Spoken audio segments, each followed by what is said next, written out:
Il me semble qu'après les événements de janvier, tous les Français se sont interrogés sur ce qui leur arrivait.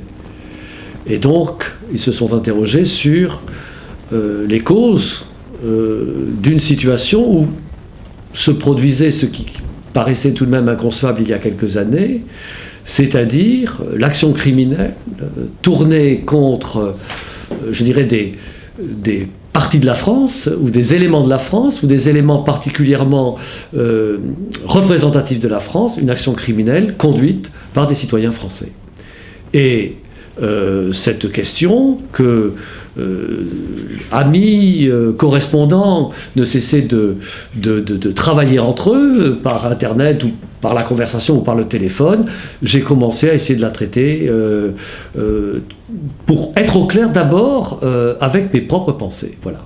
Qu'est-ce que j'avais à dire de cette situation qui, par ailleurs, produisait en moi, comme dans tous les autres citoyens français, des émotions puissantes. Mettre un peu d'ordre dans les émotions et un peu de clarté dans la situation.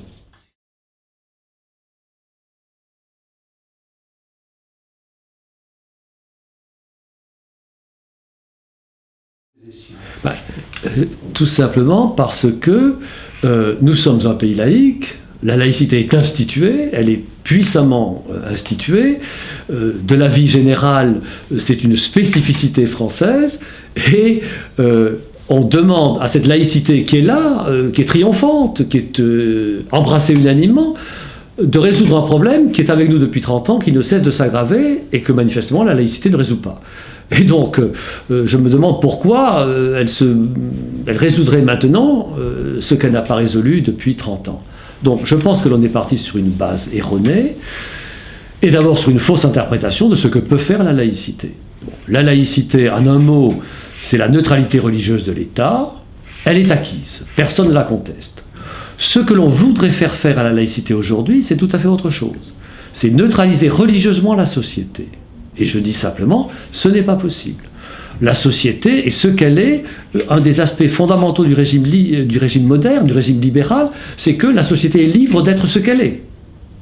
Et dans cette société, il y a des religions. Des religions qui ont une expression sociale, spontanée, naturelle, et que, en quelque sorte, nous sommes tenus d'accepter. Il est vrai qu'il y a une religion nouvelle, c'est l'islam, qui pose des problèmes spécifiques liés à sa nouveauté, au caractère propre de cette religion, et aussi au fait que l'islam est organisé, en tout cas, l'islam est une immense association humaine qui s'étend bien au-delà des frontières de la France, et même dont les musulmans français ne sont qu'une toute petite partie. Et je crois que nous devons d'abord analyser les caractéristiques spécifiques de l'islam de France, ou plutôt du problème que pose l'islam en France, et réfléchir avec nos concitoyens musulmans à la meilleure manière de conduire, je dirais, notre réunion.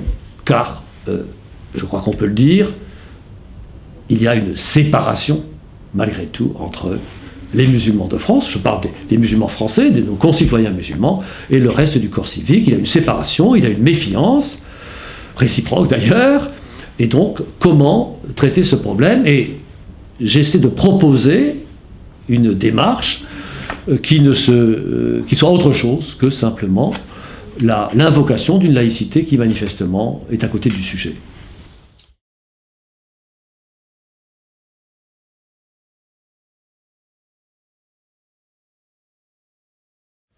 D'abord, oublier la théologie. Sur l'islam, aujourd'hui, tout le monde est un spécialiste, tout le monde nous explique ce qu'il y a dans le Coran, ce qu'il n'y a pas dans le Coran, ce que réclame la loi musulmane, ce qu'elle ne réclame pas. Bon. Nous sommes dans un pays laïque, ça ne nous intéresse pas. L'islam, prenons-le comme nous l'éprouvons dans la société, comme un phénomène social. Phénomène social qui a des mœurs.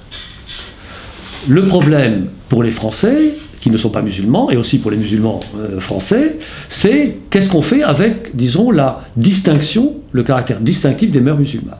Alors là, je propose qu'en effet, nous soyons, je dirais, plus accueillants aux mœurs musulmanes, que nous ne les mettions pas sous une sorte de surveillance permanente, En particulier, s'agissant des cantines scolaires ou s'agissant du foulard islamique, ou même des horaires de piscine pour les adolescents ou les adolescentes.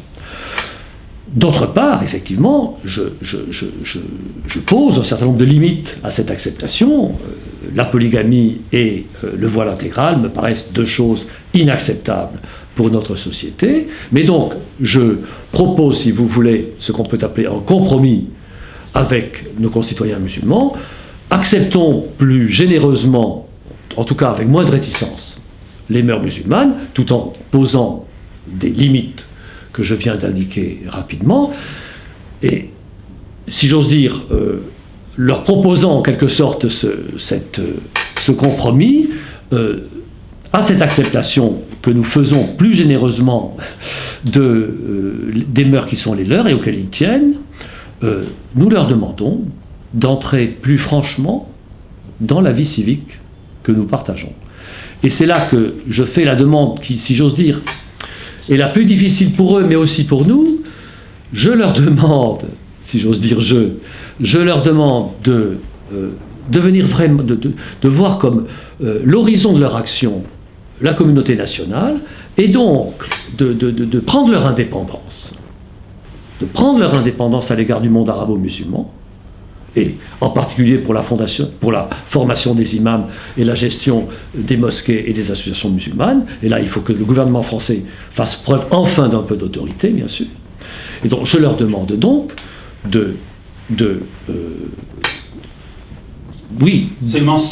s'émanciper de cette dépendance qui, à mon avis, est dommageable à eux et à nous, et d'entrer avec nous dans un projet national renouvelé.